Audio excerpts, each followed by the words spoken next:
ভাইরা আমার, হঠাৎ করে মিড টার্ম পরীক্ষা দিয়ে ভাইরা আমার দুপুরে এক চাঙ্গা ঘুম দিয়েছিলাম ভাইরা আমার।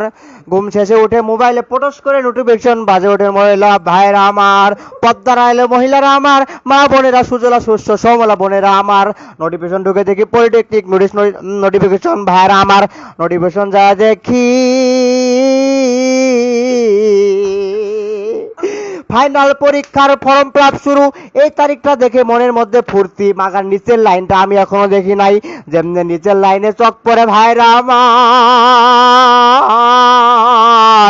শুনি জানুয়ারির 4 তারিখে নাকি সেমিস্টার পরীক্ষা ভাই আমার। ও পদ্মার মা বোনেরা, পদ্মা করো, শ্রদ্ধা করো, সবকিছু স্বামীর ওয়াদা মানো।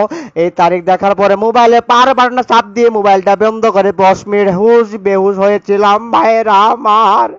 কত বড় ভাই আসার আগে পলিটেকনিকের আশা সুমধুর সু সু সু সু সু সুরে বলেছে, পলিটেকনিক আসো, পলিটেকনিক আসো, নবীনদের পথচারণায় পলিটেকনিক হবে উজ্জ্বলিত। তোর উজ্জ্বলতা গোয়ার মধ্যে শালা দেই। এখন আইসা দেখি মিডটার্ম শেষ না হতে সেমিস্টার। মিডটার্মের আগে কতগুলো টেস্ট গেছে। হাইরে পিরামিড গেছে, হাইরে ক্লাস টেস্ট গেছে, হাইরে প্র্যাকটিক্যাল গেছে। ঘুম নাই, খাওয়া নাই, জারি নাই, প্রেম নাই, বান্ধবী নাই, বন্ধু নাই, সকল কিছু হারাম হয়ে গেছে। মায়ের সাথে কথা বলার টাইম নাই, বাবাকে ফোন দিয়ে খাওয়া বলার টাইম নাই ভাইরাই আমার। দুঃখ করে বলতে হয়, বাড়া কান নিয়ে বলতে হয়, কোন আলাই জানে আমার টিপস দিয়েছিল পলিটিক্স নিয়ে আসো, ভবিষ্যৎ উজ্জ্বল করো। তোর উজ্জ্বলের গোষ্ঠী মারি আমি ভাইরা আমার।